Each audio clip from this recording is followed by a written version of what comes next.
E salve, gente boa! Seja bem-vindo, muito bem-vindo ao canal. Nesse vídeo nós vamos falar a respeito do dízimo e os herdeiros pela justiça da fé.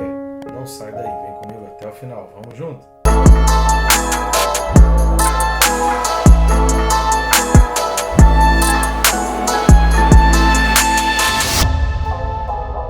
Então não deixe de se inscrever no canal, né? Que é bem rápido e fácil, só clicar no botão aí de baixo, se inscrever e pronto, você já vai estar inscrito. Vamos alavancar o canal, aumentar o número de inscritos. Eu peço você, sugiro também clicar no sininho. É uma dica boa para você ser disciplinado. Todos os dias às 6 da manhã temos aqui um vídeo novo, bem trabalhado, que dá muito trabalho gerar esse vídeo, colocar e disponibilizar no ar. Mas todos os dias nós estamos aqui com o objetivo de estar te abençoando, te disciplinando, te ajudando a fazer o teu TSD, tá certo? Então eu conto contigo para que mais e mais pessoas sejam alcançadas pela palavra do Senhor.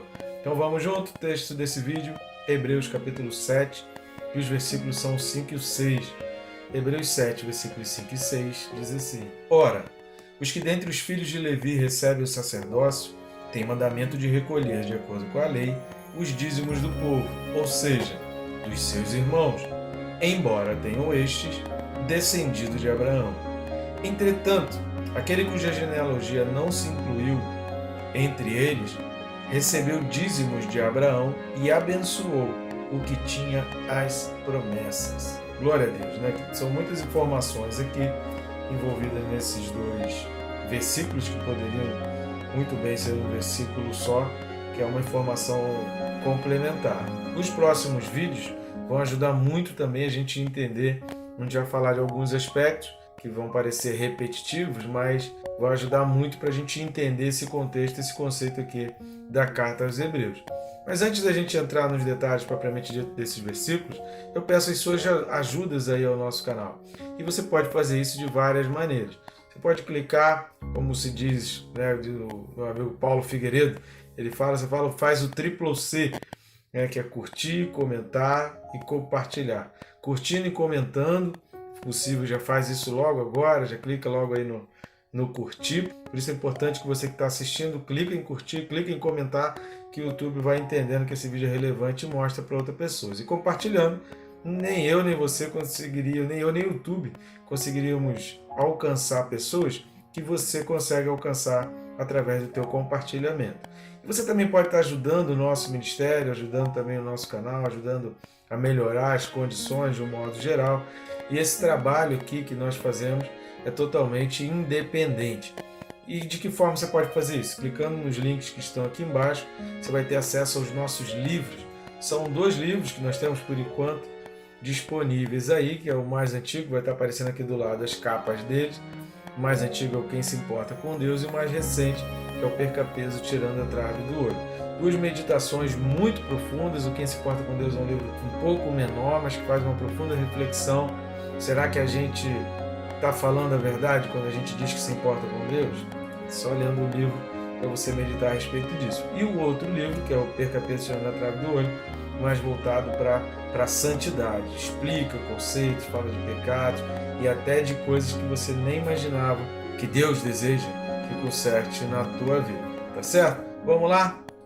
A respeito desse texto de Hebreus 7, versículos 5 e 6, o primeiro destaque que nós fazemos é que, novamente, o autor ele vai destacar a diferença nos sacerdócios, entre o sacerdócio de Melquisedeque e o sacerdócio arônico, ou levítico, como ele vem falando aqui nesse capítulo 7, ele vem falando da linhagem de Levi, mas é o sacerdócio arônico, porque Arão foi então o primeiro sacerdote. E ele vai ressaltar a importância, o que a gente vai perceber nesses 2 versículos, é a importância que a gente precisa entender da transcendência da fé em relação à lei. Porque nós temos a mania, o costume, muitas pessoas aprenderam até de maneira um pouco equivocada, de que o dízimo está restrito exclusivamente à lei, de que o dízimo está restrito exclusivamente ao sacerdócio arônico ou sacerdócio levítico. Isso não é verdade, nós temos visto aqui que o autor aos Hebreus vai tentar exatamente trazer que essa dúvida ou essa interpretação errada de muita gente hoje era a dúvida também do povo judeu. Por isso ele vai colocar Melquisedeque e Cristo com a linha do tempo dos sacerdócios arônicos ali no meio.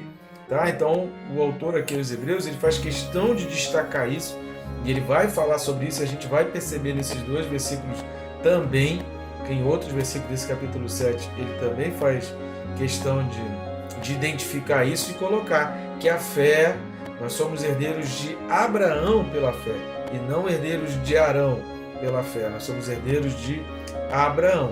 Porém, o sacerdócio de Melquisedeque, ele começa antes da lei e ele é perpétuo, ele termina depois da lei, que é o que Paulo vai falar exatamente quando ele fala da justiça da fé. Vamos dar uma olhada em Romanos 4, versículo 13. Carta de Paulo aos Romanos, capítulo 4, versículo 13. Não foi por intermédio da lei que a Abraão, ou a sua descendência, coube a promessa de ser herdeiro do mundo, e sim mediante a justiça da fé.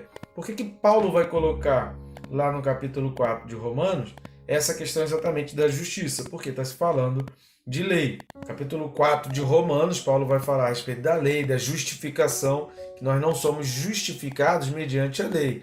E aí, no restante da carta aos Romanos, se Deus quiser, teremos aqui em breve a carta aos Romanos comentada versículo a versículo. Nessa carta aos Romanos, Paulo, então, ele vai explicar que a lei serve para a gente identificar o pecado, para a gente se tornar obediente nas ordenanças e mandamentos de Deus, mas para que a carne nossa morra e seja confrontada mediante a lei. E a graça, a fé, faça morrer, então, esse que foi identificado, porque eu não posso me considerar pecador, não tem como eu pedir perdão a Deus se eu não sei quais são os pecados, se eu não dou nome aos pecados, se eu não peço perdão dos pecados. Para que a graça alcance e superabunde, como Paulo ele vai falar, a gente precisa identificar o pecado para saber onde que a graça está agindo. É por isso que muita gente, às vezes, está dentro da igreja, frequenta a igreja, mas não consegue ainda se libertar, fica preso, porque ele não deu nome, ele não conseguiu identificar a atuação de Deus. Então ele fala assim: Senhor, até aqui o Senhor vai, daqui em diante, se é problema meu, cuido eu, e eu não quero que o Senhor se meta. É mais ou menos o que a gente está dizendo quando a gente não expõe para Deus os mínimos detalhes do pecado com arrependimento e disposição para não cumprir mais. O segundo ponto que nós vamos destacar aqui desse Hebreus 7, versículos 5 e 6, é que tanto no sacerdócio arônico quanto no sacerdócio de Melquisedeque, Deus designa pessoas com a incumbência de receber dízimos. Muitas pessoas questionam hoje: mas fulano de tal, por que eu tenho que entregar o dízimo em determinada instituição, para fulano, para beltrano e para ciclano? Querido, Deus designa pessoas. Sempre foi assim, Deus designa pessoas. Deus age por intermédio de pessoas. O diabo também age por intermédio de pessoas. O diabo também vai tentar fazer milagres e executar tarefas e situações da mesma maneira que Deus. Vamos ver um exemplo disso? Está lá no livro de Êxodo, capítulo 7, capítulo 8. Nós vamos ler alguns versículos de Êxodo 7 e 8. Vamos lá para o texto? No capítulo 7 de Êxodo, nós vamos ler os versículos 12 e 22. Diz assim: Pois lançaram eles cada um seu bordão, e eles se tornaram em serpente, mas o bordão de Arão devorou os bordões deles. Versículo 22. Porém, os magos do Egito fizeram também o mesmo com as suas ciências ocultas, de maneira que o coração de Faraó se endureceu e não os ouviu, como o Senhor tinha dito. Agora vamos lá para o capítulo 8 de Êxodo, e os versículos são o 7 e o 18. Se você quiser depois, você lê com calma os dois textos, os dois capítulos de uma linha geral, mas eu só estou destacando esses efeitos, aquilo que o diabo conseguiu fazer, os magos ali do Egito conseguiram fazer a semelhança do que Deus estava fazendo. Vamos lá para o capítulo 8 de Êxodo. Então os magos fizeram o mesmo com suas ciências ocultas e fizeram aparecer rãs sobre a terra do Egito. E agora o versículo 18. E fizeram os magos o mesmo com suas ciências ocultas para produzirem piolhos, porém não o puderam, e havia piolhos nos homens e no gado. Aqui já a partir do versículo 18, a coisa começa então a se complicar. Mas até um determinado nível, o diabo ele faz da mesma coisa. Deus se utiliza de pessoas, você vai ver vários momentos na Bíblia. Jesus escolheu discípulos porque ele sabia que em determinado momento ele iria ser assunto aos céus, ele iria para a glória e não estaria mais presente, ele ia deixar o Espírito Santo, mas o Espírito Santo age por nós e através de nós. Assim como o diabo também, seus anjos, age por pessoas, através de pessoas e age em pessoas, do mesmo jeito. Se você assistir os vídeos correspondentes do livro de Apocalipse, que a gente fala da trindade satânica, você der uma pesquisa aí por trindade satânica no nosso canal, você vai achar os vídeos que a gente comenta que o diabo ele vai tentar imitar de todos os jeitos. Então o diabo ele imita exatamente para quê? Para trazer a confusão e para gerar a dúvida. O objetivo dele é só semear a dúvida, é só atear o fogo e deixar o incêndio então consumir o restante. E muitas pessoas emprestam a boca para o diabo e aí tentam atacar a ordem de Deus. Imagina se Moisés e Arão, diante daqueles feitos ali pelos magos, desistissem, não vou fazer mais as outras pragas não, tudo que eu faço aqui eles fazem iguais, então qual a diferença do poder que está comigo? Mas eles esperaram, que chegou um momento que a coisa começou a diferenciar e os magos já não conseguiram mais fazer. Deus é assim, querido. Há coisas que o diabo até tenta imitar, e até consegue imitar, e até consegue fazer com muita perfeição e muita igualdade, né, nas coisas que Deus faz. Porém, tem um limite, tem determinadas coisas que só Deus vai conseguir fazer. Mudar um caráter, mudar a pessoa, só Deus. Pelo contrário, né, o diabo muda para pior, mudar para melhor, só Deus então ele pode fazer. E sobre a designação de pessoas para o ofício e a gestão dos dízimos, a gente vai encontrar isso lá em Números capítulo 18, versículos de 21 a 29. Então vamos dar uma lida no livro de Números 18, do 21 ao 29. Aos filhos de Levi dei todos os dízimos em Israel por herança, pelo serviço que prestam, serviço da tenda da congregação.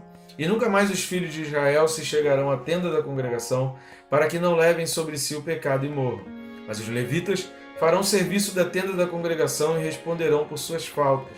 O estatuto perpétuo é este para todas as vossas gerações. E não terão eles nenhuma herança no meio dos filhos de Israel, porque os dízimos dos filhos de Israel, que apresentam ao Senhor em oferta, dei-os por herança aos levitas. Repare que a gente falou no vídeo passado que o dízimo é um tipo de oferta, porque você está ofertando, entregando ao Senhor. Então tem várias ofertas no Antigo Testamento, dentro da lei, e o dízimo é um tipo dessa oferta. É o básico, é o mais importante, é o mínimo, a partir dele é que considera-se realmente como uma oferta todas as outras coisas. Continuando aqui no versículo 24. No meio dos filhos de Israel nenhuma herança tereis. Disse o Senhor a Moisés, também falarás aos levitas e lhes dirás, quando receberdes os dízimos da parte dos filhos de Israel, que vos dei por vossa herança, dele apresentareis uma oferta ao Senhor, o dízimo dos dízimos. Atribuir-se-vos-á a vossa oferta como se fosse cereal da eira e plenitude do lagar. Assim também apresentareis ao Senhor uma oferta de todos os vossos dízimos que receberdes dos filhos de Israel, e deles dareis a oferta do Senhor a Arão, o sacerdote. De todas as vossas dádivas apresentareis toda a oferta do Senhor, do melhor delas, a parte que lhe é sagrada. Deus designou um povo, Deus designou pessoas, Deus designou seres humanos, e é isso que o texto de Hebreus ele vai falar aqui, o versículo 5, ele vai dizer que dentre os filhos de Levi recebem o sacerdócio, ou seja, são designados dentre o povo, dentre as pessoas, e recebem os dízimos do povo, ou seja, dos seus irmãos, seus iguais, são pessoas assim como eles. Mas como nós lemos aqui no livro de Números, capítulo 18, eles são designados para receber e eles também precisam abençoar aquela porção que eles recebem, também tirando dali o dízimo dos dízimos. Isso é para que todo o dízimo, todo o valor arrecadado, recebido, a entrada, seja abençoado. A gente falou isso no vídeo anterior, que quando se abençoa uma parte, o todo ele é então abençoado. E os dois últimos pontos que eu queria destacar desses versículos, querido, primeiro que no versículo 5 existe essa expressão, embora tenham este descendido de Abraão. Por que o autor vai falar essa expressão embora? Se você olhar o que está sendo dito antes, ele vai fazer aqui uma explanação a respeito de Levi, que recebe o dízimo e tal. Só que se a gente for olhar lá, por exemplo, o versículo 9, ele vai estabelecer isso. O inferior é abençoado pelo superior. Aquele que abençoa, ele é superior. Por que aqui, então, ele coloca essa expressão aqui, embora? Por que ele fala embora? Por quê? Porque para o povo judeu, Abraão era o mais importante. Então, o mais evidente seria que os descendentes de Abraão abençoassem aqueles que recebem as ofertas, mas eles recebem os dízimos e também eles abençoam, embora eles sejam inferiores, ou sejam pelo menos iguais, mas ele vai colocar no versículo 9, ordem de superior e inferior, a todos os outros irmãos, porque são descendentes de Abraão. E aqueles que são descendentes pela fé se tornam, então, superior, tem um grau, então, de superioridade. É clara essa colocação do autor dos Hebreus quando a gente lê, principalmente os versículos de 7 a 9 desse capítulo 7 de Hebreus. E por fim, o versículo 6, ele vai falar a seguinte expressão: abençoou, repare aí, o que tinha as promessas. Primeiro que promessas aqui está no plural, ou seja, Abraão recebeu a promessa de que teria um filho, que para ele já seria algo tremendo, que seria impossível. Ele recebeu a promessa que a partir daquele filho ele seria abençoado e seria pai de multidões. O nome dele foi mudado, Deus fazendo uma promessa e lançando sobre ele a profecia de que ele seria pai de multidões, de que ele encheria a terra e seria pai de multidões. Então tem essas promessas, e tem a promessa também que a gente vai verificar lá em Gênesis capítulo 12, versículos 2 e 3. Vamos dar uma lida em Gênesis 12, 2 e 3. De ti farei uma grande nação, e te abençoarei, e te engrandecerei o nome. Sê tu uma bênção. Abençoarei os que te abençoarem, e amaldiçoarei os que te amaldiçoarem. Em ti serão benditas todas as famílias da terra. Esse versículo 2, juntamente com o que Deus estava falando e que a gente vai ver nos capítulos 15 e 17 a respeito do Filho, são as promessas. Por isso que o autor está falando aqui das promessas.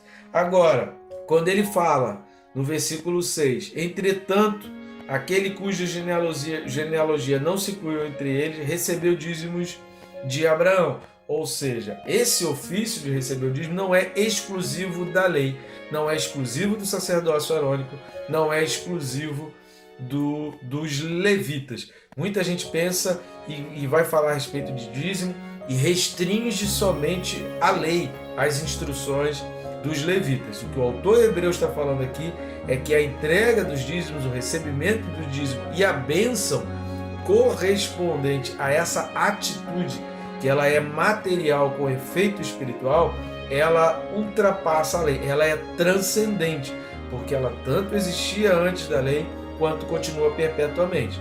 No vídeo passado nós comentamos que o sacerdócio arônico durou aproximadamente 80 sumos sacerdotes de Arão ao ano 70 depois de Cristo. No ano 70 depois de Cristo, acabaram-se os sacrifícios, acabaram-se os sumos sacerdotes, e de 70 até hoje, e provavelmente vai ser assim até a manifestação do anticristo, nós não temos um sumo sacerdote, não tem essa figura. Israel não faz seus sacrifícios, os judeus não fazem os seus sacrifícios, eles não têm o templo, eles não têm sumo sacerdote, e eles não têm o Santo dos Santos, onde fazer as suas ofertas para a remissão de pecados. Por isso que tem lá aquele muro, ele é chamado de Muro das Lamentações, porque ali eles lamentam e eles pedem perdão a Deus, lamentando a ausência do sumo sacerdote para a purificação dos seus pecados. E isso é importante a gente entender, porque para eles, para o povo judeu, Abraão é o patriarca. O que significa que Abraão é o patriarca? Ele é o primeiro judeu. O judaísmo começa em Abraão. Ele é considerado como o primeiro judeu, ele é considerado como o primeiro, tanto no aspecto de sangue, no aspecto material da carne, como também da fé.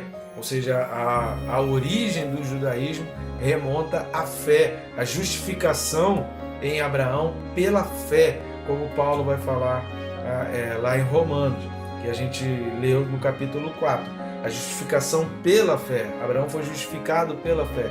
E essa promessa, ela é então estendida aos descendentes de Abraão, como essa promessa da fé. Por isso, Abraão está no mais alto patamar relacionado aos judeus, e também por isso o autor aos Hebreus, escrevendo para os judeus, ele faz questão de explicar, ainda assim, com tudo isso, Melquisedeque era superior a Abraão. Tá bom, gente boa? Que Deus te abençoe rica e abundantemente.